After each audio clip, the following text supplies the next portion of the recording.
10 years ago, my parents fired me to hand our family's manufacturing empire to my sister. I left with nothing but a box of personal items. Today, they appeared at my office, begging for millions to fix her catastrophic mistakes. They have no idea I already own their debt. This is where the story truly begins, and you won't want to miss what happens. Make sure you're subscribed to see it through to the end. We're always curious. Where in the world are you all watching from today? Let us know in the comments. The notification on my phone didn't look like an emergency. It was a simple calendar alert from my executive assistant, Sarah, guests in lobby, priority high. I frowned, swiveling my Herman Miller chair away from the panoramic view of the skyline. My logistics consultancy firm, Vector Solutions, occupied the top 3 floors of the tallest building in the financial district. We didn't do drop-ins. Even Fortune 500 CEOs booked weeks in advance. I pressed the intercom. "Sarah, I don't have anyone scheduled until the board review at 4. Who is it?" There was a pause, a hesitation that was uncharacteristic of her. "Ms. Lucy, it's your parents, Henry and Jennifer. They say it's urgent family business." The blood in my veins turned to ice water. The pen I was holding slipped from my fingers and clattered onto the glass desk, the sound echoing like a gunshot in the silent office. Henry and Jennifer. I hadn't spoken to them in 6 years. I hadn't seen them in 10. Not since the day they sat me down in a dusty conference room and told me that my lack of vision was stifling the company and that my younger sister, Bella, was being appointed CEO effective immediately. "Tell them I'm busy," I said, my voice trembling slightly before I steeled it. "I tried, ma'am," Sarah whispered. They're causing a scene. Your father is shouting about parental rights and your mother is crying near the security desk. People are staring." I closed my eyes, inhaling a sharp breath through my nose. Of course. They relied on public shame. It was their favorite weapon. If they couldn't control you, they would embarrass you until you complied. "Send them up," I said, my voice dropping an octave. "But Sarah, have security stand by the elevator." "Understood." I stood up and walked to the floor-to-ceiling window, looking down at the city I had conquered. When they cut me off, I had been 28 years old, deeply in debt from an MBA they promised to pay for but didn't, and humiliated. I had eaten instant noodles for 3 years while building Vector from a laptop in a library basement. Now I was 38. I was a self-made millionaire. My suit cost more than the car I drove back then. The elevator doors slid open with a soft chime. I didn't turn around immediately. I heard the heavy, distinctive footsteps of my father, Henry, a man who walked like he owned every room he entered, even if the mortgage was overdue. Then came the rapid, clicking heels of my mother, Jennifer. "Lucy," Henry's voice boomed. It wasn't warm, it was demanding. It was the voice of a man who expected the world to rearrange itself for his convenience. "You're hard to reach. Do you know how many layers of security we had to get through?" I turned slowly. They looked older. That was my first thought. Henry's hair was entirely white now, his face ruddy, perhaps from stress or perhaps from the scotch he famously favored at lunch. Jennifer looked frail, her face pulled tight with too much cosmetic intervention, clutching a designer handbag that I recognized from a collection 3 seasons ago. "Hello, Henry. Hello, Jennifer," I said, keeping my hands clasped behind my back. I didn't offer them a seat. "I have 5 minutes. Why are you here?" Jennifer let out a wet, dramatic sob. "Is that how you greet your mother? After all this time, we've missed you so much, honey." "You missed me?" I raised an eyebrow. "You didn't miss me when I was hospitalized for pneumonia 4 years ago. I saw the read receipt on the email I sent you. You didn't miss me when I graduated. You're here because you want something." Henry stepped forward, his face darkening. "Drop the attitude, Lucy. We're family, and right now the family is in crisis. We need you to step up." "I have no family," I said coldly. "I have a business, and you are trespassing in it." "It's Bella," Jennifer blurted out, stepping around Henry, tears streaming down her face. though I noticed her eyes were scanning the room, assessing the wealth, calculating the value of the art on the walls. She's in trouble, Lucy. The business, our business, it's going under. We need $5 million, Henry stated, crossing his arms as if he were ordering a steak. By Friday, or the bank seizes the factory. I stared at them. They had exiled me, mocked my pragmatism, and replaced me with my golden child sister because she had creative flair. Now, 10 years later, they stood in my empire, asking me to save the rubble of theirs. The betrayal I felt wasn't fresh. It was a scar tissue that had hardened into armor. But the audacity, the sheer, unmitigated gall, hit me like a physical blow. The betrayal wasn't that you asked, I said softly, looking my father in the eye. It's that you actually thought I would say yes. The silence that followed my refusal was thick enough to choke on. Henry's face went from ruddy to a deep shade of crimson. He wasn't used to being told no. In his world, he was the patriarch, the king, and his word was law. You ungrateful little, Henry started, taking a menacing step toward my desk. I wouldn't, I interrupted, nodding toward the discreet camera in the corner of the ceiling. And security is 10 seconds away. This isn't the dining room table where you can scream until you get your way, Henry. This is a corporate office. Jennifer rushed forward, grabbing the edge of my desk, her knuckles white. Lucy, please, you don't understand. It's not just the money, it's the legacy. Your grandfather built that factory. Do you want to see it turned into condos? Do you want to see us on the street? I seem to recall, I said, walking around my desk and finally sitting down, putting a barrier of glass and mahogany between us, that when you fired me, you told me I didn't understand the soul of the company. You said Bella was the visionary who would take it to new heights. What happened to the vision, Mother? She had bad luck, Jennifer stammered, looking away. The market shifted. Supply chains broke down. I own a supply chain consultancy, I countered, my voice flat.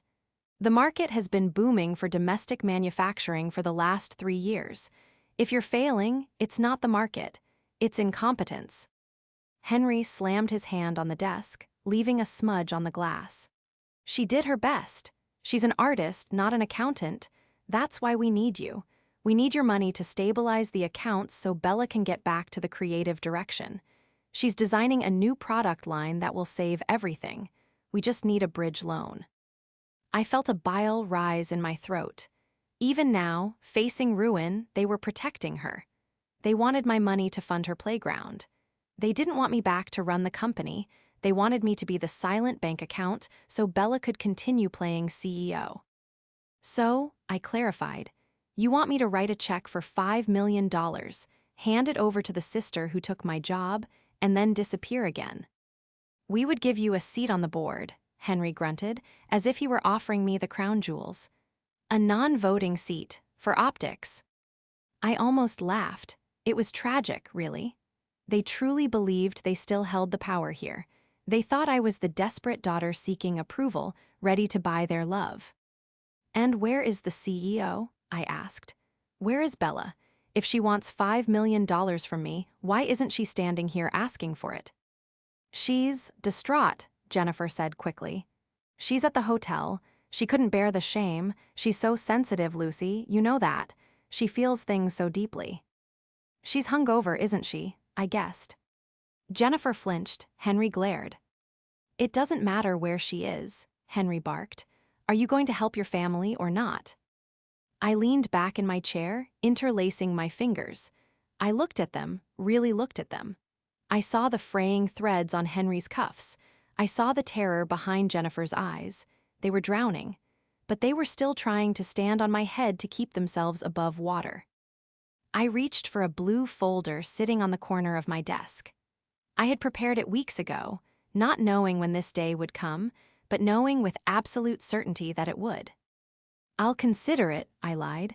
I needed time. I needed to see exactly how deep the rot went. But I need full access to the books, not the sanitized reports you send to the shareholders. I want the raw data.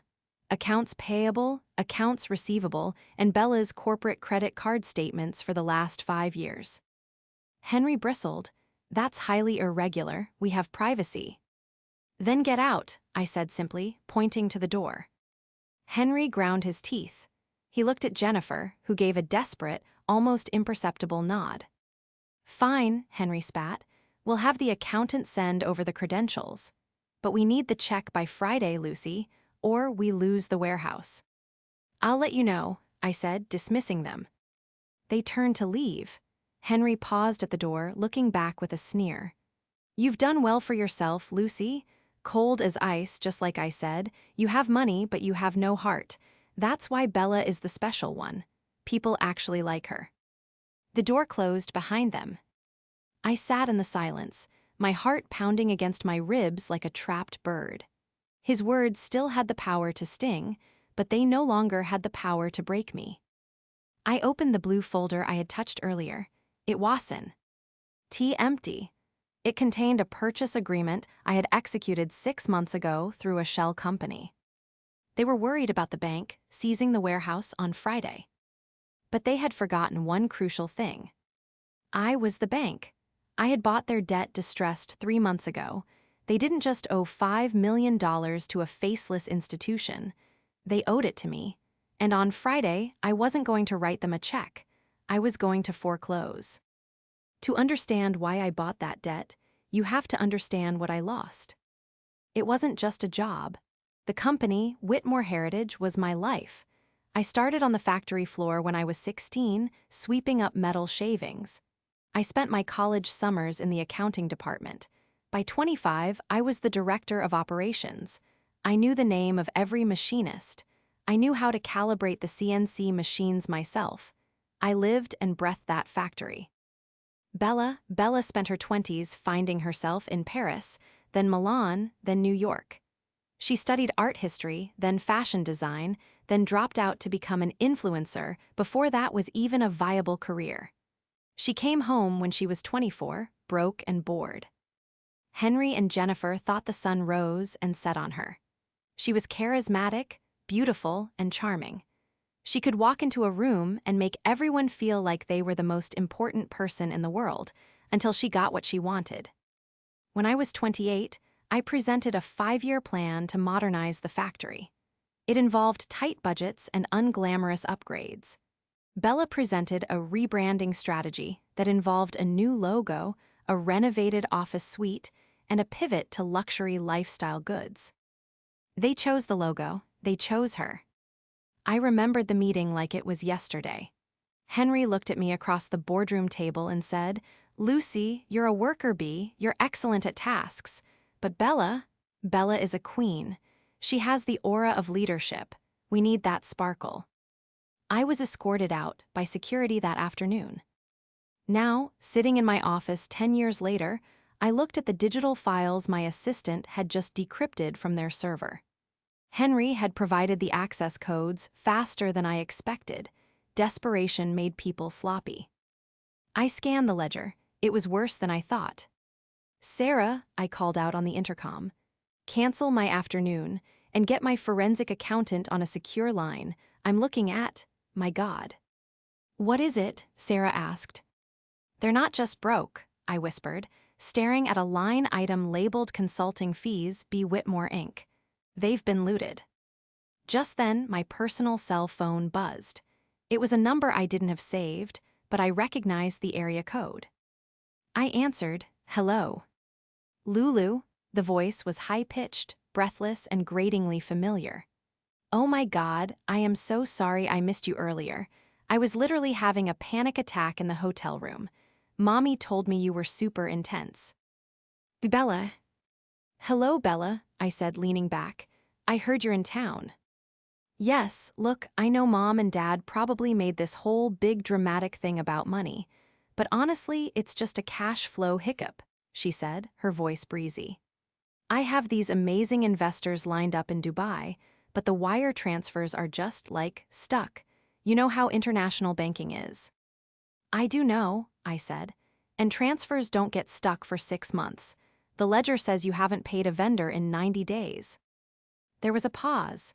The breezy tone vanished, replaced by a sharp, venomous edge. Okay, look, you don't need to go all audit mode on me. We just need the bridge loan. You have millions, Lucy. You don't even have kids. What are you saving it for? Dying alone. I'm looking at the accounts, Bella, I said, ignoring her jab. Who is Marco V? He's a consultant, she said quickly. Too quickly. He's been paid $400,000 in the last year for brand synergy, I read from the screen. And his address matches a luxury condo in Miami that was listed on your Instagram last week. That's none of your business, she snapped. I am the CEO. I make executive decisions on branding. You're paying your boyfriend. I assume he's the boyfriend. $500,000 while the factory workers haven't had their pension contributions matched in 2 years. They're lucky they have jobs, Bella screamed. I am the face of the company. I need to maintain an image. You wouldn't understand walking around in your boring suits. I am the brand. The brand is bankrupt, Bella. It is not, she shrieked. And once you give us the money, I'm going to turn it around. Dad said you would do it. He said you always do what you're told in the end because you're desperate for them to love you. The line went dead. She had hung up. I sat there, the phone warm in my hand. She was right about one thing. I used to be desperate for their love. I used to do whatever they asked. But that Lucy died 10 years ago in a parking lot with a box of office supplies in our arms. I looked at the screen again. The payments to Marco V were just the tip of the iceberg. There were leased luxury cars, business trips to the Maldives, and personal wardrobe allowances disguised as R&D. She wasn't just incompetent, she was a criminal, and Henry and Jennifer had signed off on every single check. I picked up the phone to dial my lawyer. Get the paperwork ready for the foreclosure, I said. But first, I need you to hire a private investigator. I want everything on Marco V, and I want a full asset trace on Bella. We're not just taking the company back, we're going to expose them. The next morning, the city was draped in a heavy, gray fog, mirroring the mood inside the conference room of Vector Solutions. I sat at the head of the long marble table. To my right was James, my lead counsel, a shark in a bespoke suit who had been with me since I made my first million. To my left was Elias, a forensic accountant who looked more like a librarian but could track a single dollar through a hurricane of shell companies. So, James said, sliding a thick binder toward me, it's worse than the initial scan suggested, much worse. I opened the binder.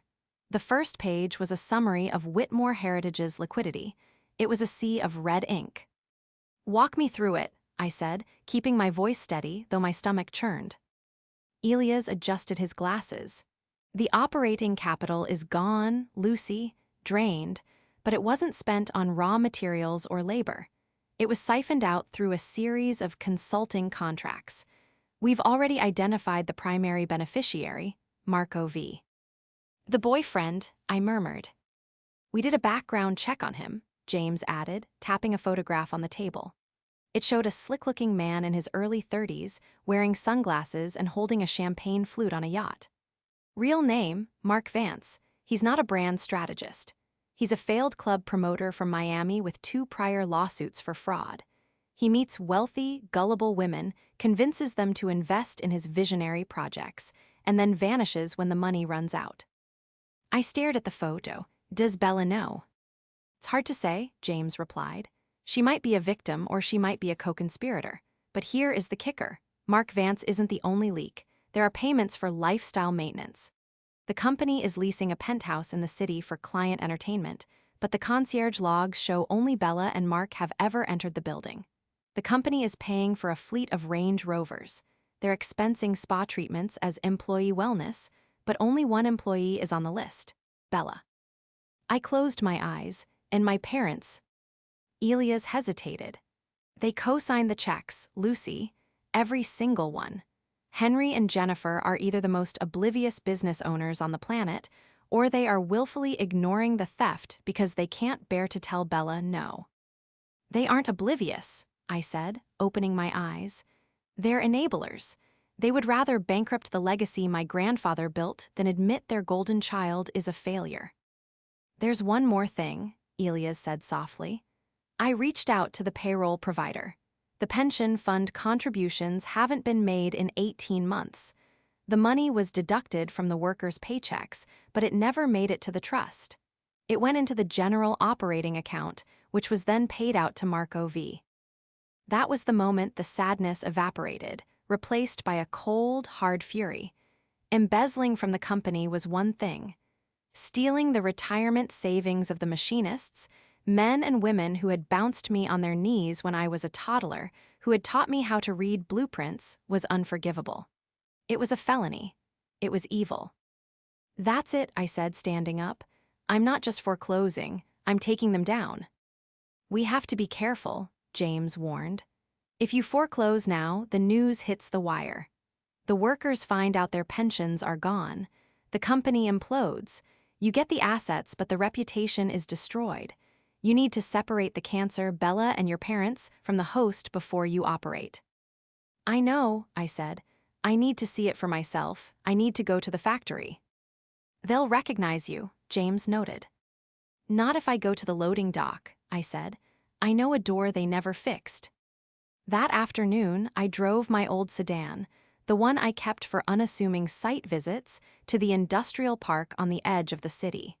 Whitmore Heritage looked like a dying beast. The sign was faded, the landscaping overgrown. I parked around the back and slipped through the rusted side gate near the shipping bay. The air smelled of cutting fluid and hot metal, a scent that used to mean home. I found old man Henderson in the break room. He was the floor foreman, a man of 65 who looked 80. He was staring into a cup of black coffee.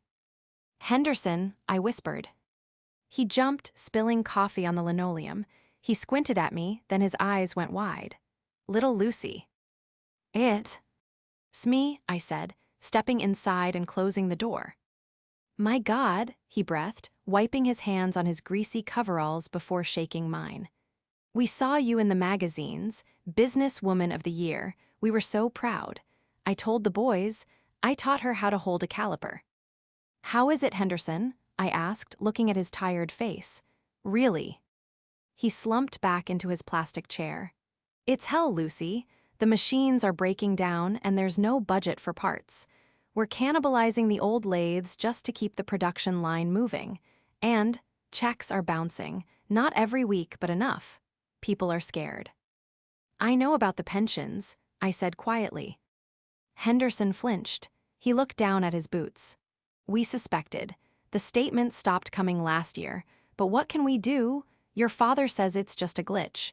He says if we work harder, the big turnaround is coming. He says Bella has a plan.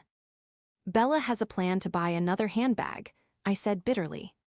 Help us, Lucy, Henderson said, his voice cracking. I've got 3 years until retirement. If that money is gone, I've got nothing.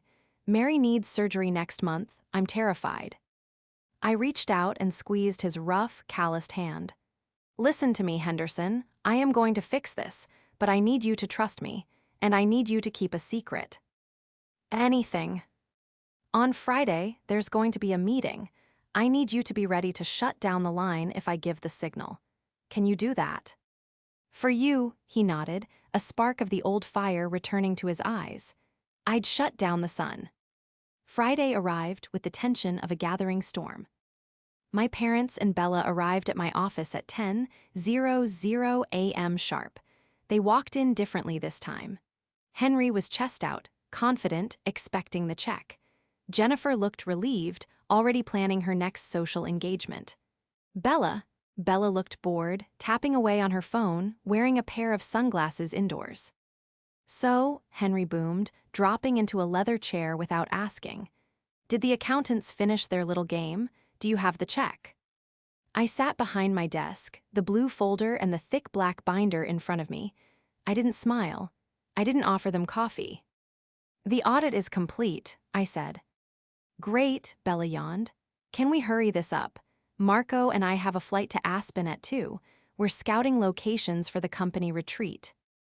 A retreat? I asked, my voice dangerously low. For who? The employees you aren't paying. Bella lowered her sunglasses, glaring at me over the rim. It's for the executive team, Lucy. You have to maintain morale among leadership. It's basic management. Maybe if you understood corporate culture, you wouldn't be so rigid. Let's talk about corporate culture, I said. I opened the black binder and slid a single sheet of paper across the desk. It was the summary of the payments to Marco V. What is this? Henry asked, squinting at the paper. That is a list of the $450,000 you have paid to a man whose only qualification is that he's sleeping with your CEO, I stated. The room went deadly silent. Jennifer gasped, Lucy, that is crude. It's accurate, I countered. And this, I slid another paper across, is the breakdown of the pension fund, or rather, the lack thereof. You have stolen $1.2 million from your employees' retirement savings to fund Bella's lifestyle. Henry's face turned a mottled purple. He stood up, trembling with rage. How dare you? We didn't steal anything. It was a reallocation of assets. We fully intend to pay it back once the new product line launches. With what money, Henry? I stood up too, matching his intensity. There is no product line. I checked the R&D files. There are no blueprints. There are no prototypes. There are just mood boards and sketches of logos. You aren't building a product, you're funding a fantasy. Bella slammed her hand on the desk, her acrylic nails clicking sharply against the glass. You're just jealous. You've always been jealous. You're a boring, soulless bureaucrat, and you can't stand that I'm the creative genius. Marco is helping me build a global brand. Marco is a con artist with 2 fraud convictions in Florida, I said calmly. Bella froze, her mouth opened, but no sound came out. That's a lie, she whispered. It's public record, I said. And the investors in Dubai, they don't exist, do they, Bella? You've been stringing Mom and Dad along, telling them money is coming so they wouldn't look too closely at the books. I looked at my parents. She's been lying to you. And you, I pointed at Henry, you let her do it because admitting you were wrong about firing me would shatter your ego. I am your father, Henry shouted, pointing a shaking finger at me. I demand respect. You will write that check, Lucy. You owe us. We raised you. We gave you everything. You gave me nothing. I snapped, my voice finally rising, the 10 years of repressed ang. Breaking through. You fired me. You threw me away like garbage. And now you want me to pay for the privilege of saving you from your own stupidity. We are family, Jennifer wailed. Doesn't that mean anything? It means everything, I said. That's why I'm not giving you a dime. Then we're leaving, Henry said, grabbing the papers and crumpling them. And don't expect an invite to Christmas. We'll find the money elsewhere. There are plenty of investors who see the value of the Whitmore name. Henry, I said, stopping him as he reached for the door. You don't understand. I'm not just refusing the loan. I picked up the blue folder. I'm the one you have to pay. They stopped. The air in the room seemed to vanish. What? Henry asked, his voice barely a whisper. The bank debt, I said, tapping the blue folder. The commercial loans you defaulted on 3 months ago. The bank sold the debt. I bought it. Henry stared at me, his eyes bulging. He looked like he was having a stroke. You own the note. I own the note.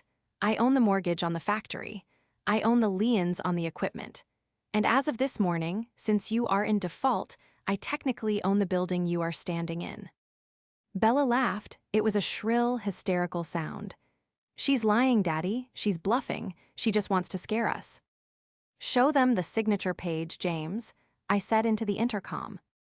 My lawyer walked in from the side door, holding a document. He placed it gently in front of Henry. Henry looked down. He saw the shell company name, and then he saw my signature as the guarantor. He collapsed back into the chair, his face gray. You trapped us, he whispered. You own us. I saved the company from the bank, I corrected. The bank was going to auction off the equipment and sell the building to a condo developer next week. I stopped them. So you'll forgive the debt? Jennifer asked, hope flaring in her eyes. Because we're family. No, I said. I'm calling the loan due. You can't, Bella screamed. That will bankrupt us. We'll lose everything, the house, the cars, my reputation. Your reputation is already dead, Bella, I said coldly. And as for the house, Henry, you put the family estate up as collateral for the last credit line, didn't you? Henry didn't answer. He just stared at the floor. You gambled the house I grew up in on Bella's vision, I said, shaking my head. And now you've lost it. I will fight you, Henry snarled, a low, desperate sound. I will hire the best lawyers. I will drag this out in court for years. I will tell everyone you stole the company from your own flesh and blood. You can try, I said, but I have the forensic audit. I have proof of embezzlement. If you take me to court, Henry, the first thing I will do is file criminal charges against Bella for the stolen pension funds. And since you signed the checks, you'll be named as an accessory. I leaned forward. Do you want to visit your golden child in prison, or do you want to do this my way? What is your way? Jennifer asked, weeping into her hands. There is a creditors' meeting on Monday, I said. All the major suppliers you haven't paid will be there. The union reps will be there.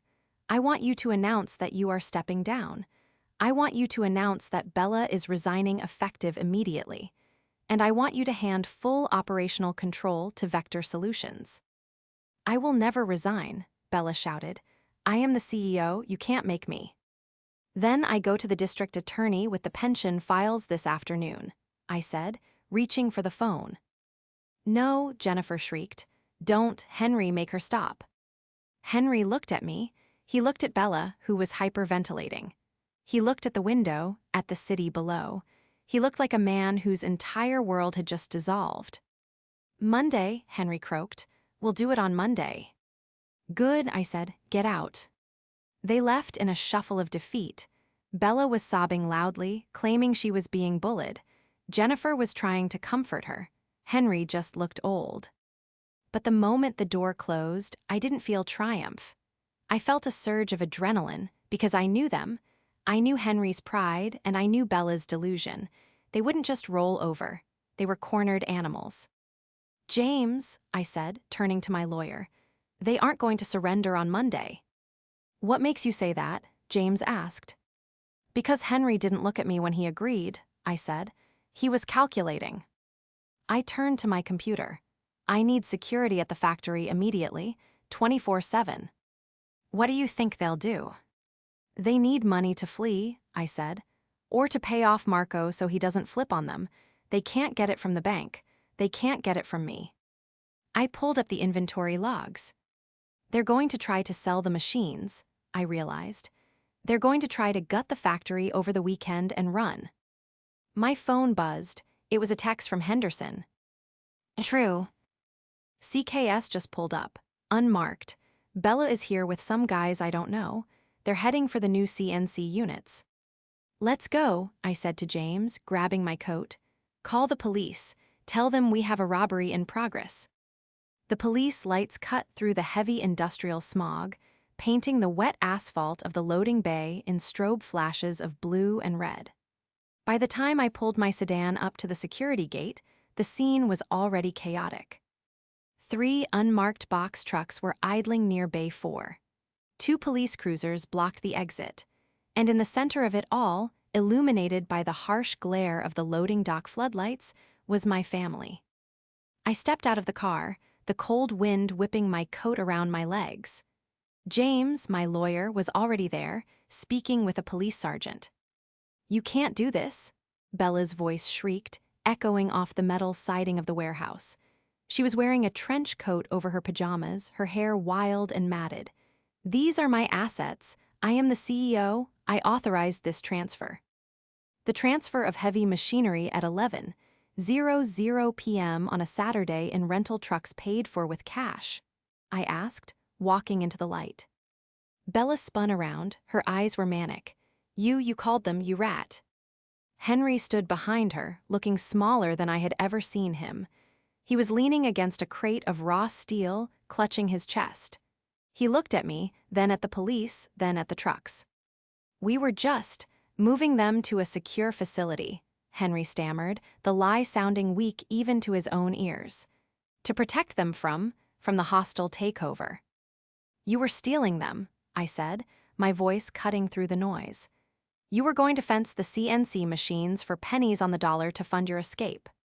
It doesn't matter, Bella yelled, lunging toward me before a female officer stepped in her path. The company is ours. We can do what we want. Not anymore, I said. I turned to the sergeant. Officer, I am the owner of the lien on this property and all equipment contained within. These individuals are attempting to liquidate secured collateral. That is grand larceny. We have the paperwork, ma'am, the sergeant said, nodding at James. He turned to Henry. Mr. Whitmore, I'm going to have to ask you to step away from the truck. The machines stay here. The theft was stopped, but the war wasn't over. I didn't press charges that night. I wanted them to walk free for 48 more hours. I wanted them to show up on Monday morning. I wanted the end to be public.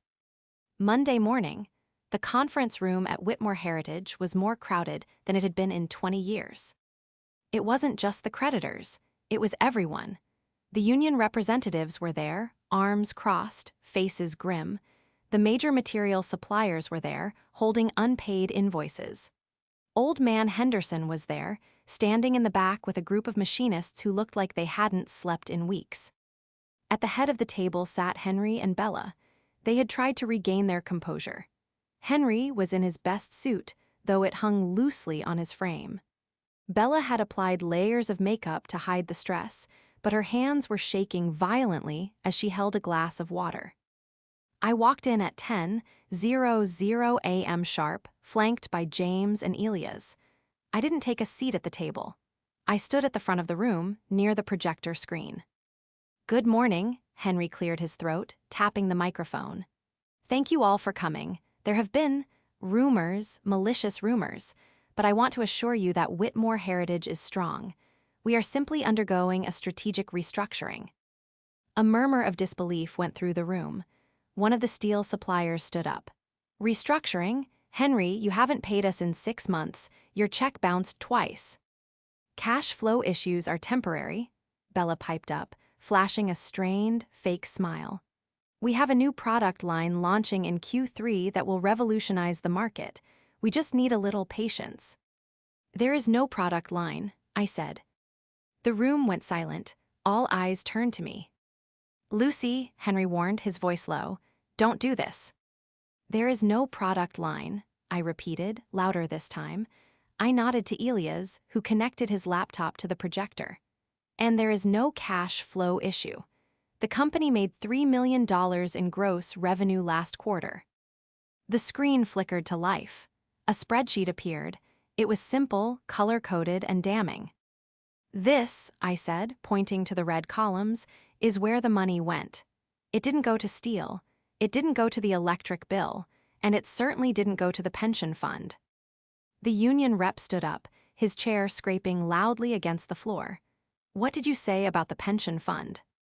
It's empty, I said, looking directly at the machinists in the back.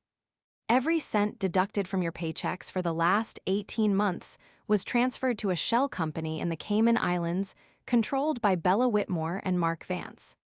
The room exploded, shouts of "Unjur," gasps of shock. Henderson put a hand over his mouth, his face pale. Lies, Bella screamed, standing up and knocking her chair over. She's doctoring the files. She's jealous of me. Are these lies? I asked, clicking the next slide. It was a scan copy of a wire transfer authorization.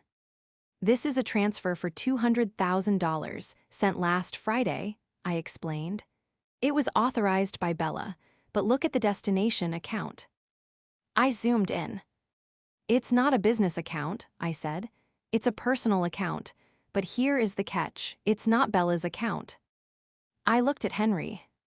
It's a joint account held by Bella Whitmore and Marco V. I turned to my father. Henry, look at the signature on the authorization. Henry squinted at the screen. He knew his daughter's signature, but underneath it there was a forgery of his own. A clumsy, rushed forgery.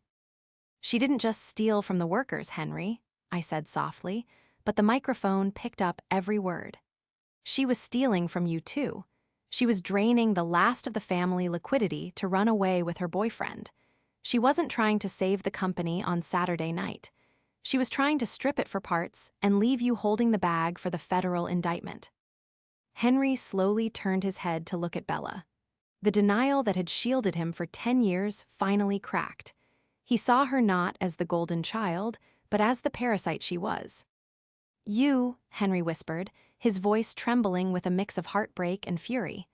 "I mortgaged the house for you. I fired my own daughter for you." "Daddy, no, she's twisting it," Bella cried, grabbing his arm. "We're a team." Henry pulled his arm away violently. "I signed those checks because I trusted you. You told me it was for the business. You told me Marco was a genius." "He is," Bella screeched, losing all control. "He loves me. We're going to be huge. And you old fossil, you were just in the way. You and your dusty old factory and your boring workers. You deserve to lose it. You're stuck in the past." The silence that followed was absolute.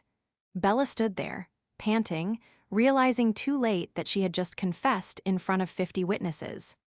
"Thank you, Bella," I said calmly. "You just saved the district attorney a lot of time."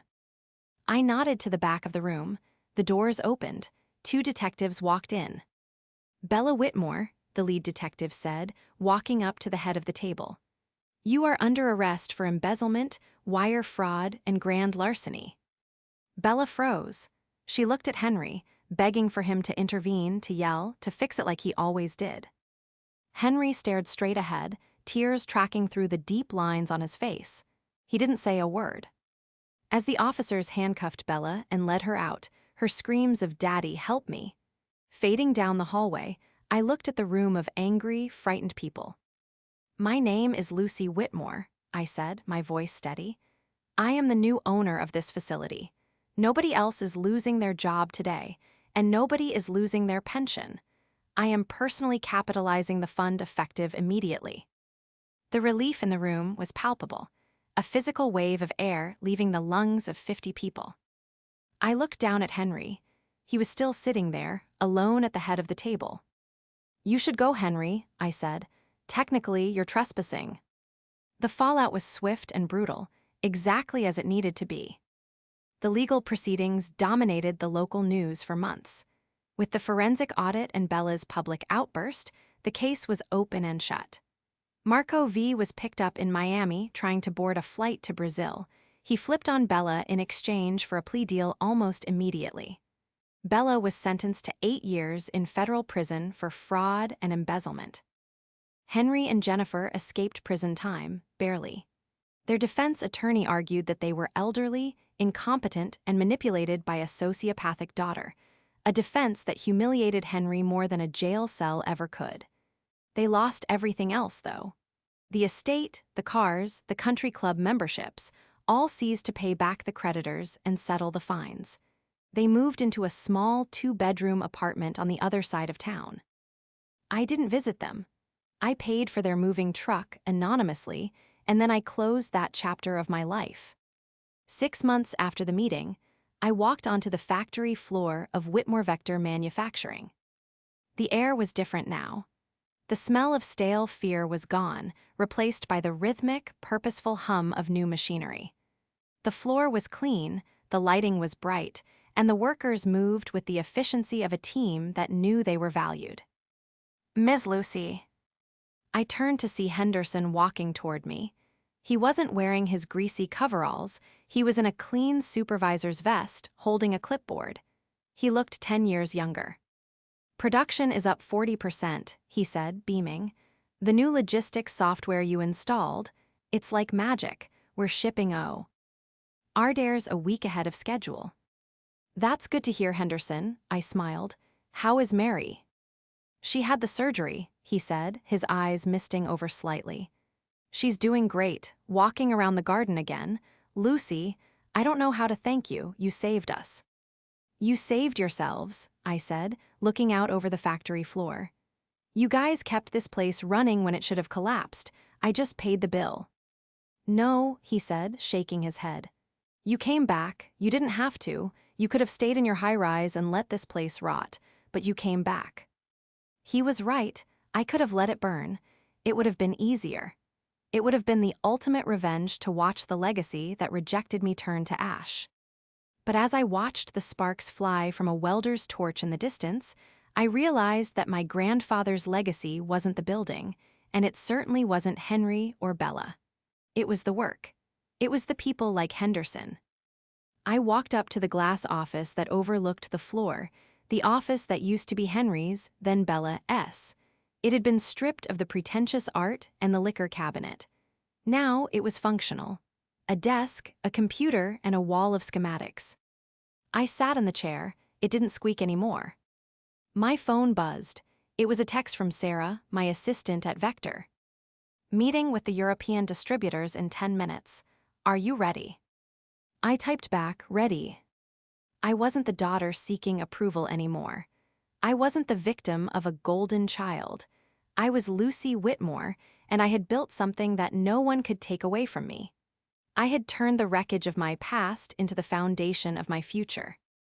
I swiveled the chair to look out at the factory one last time, took a deep breath, and got to work.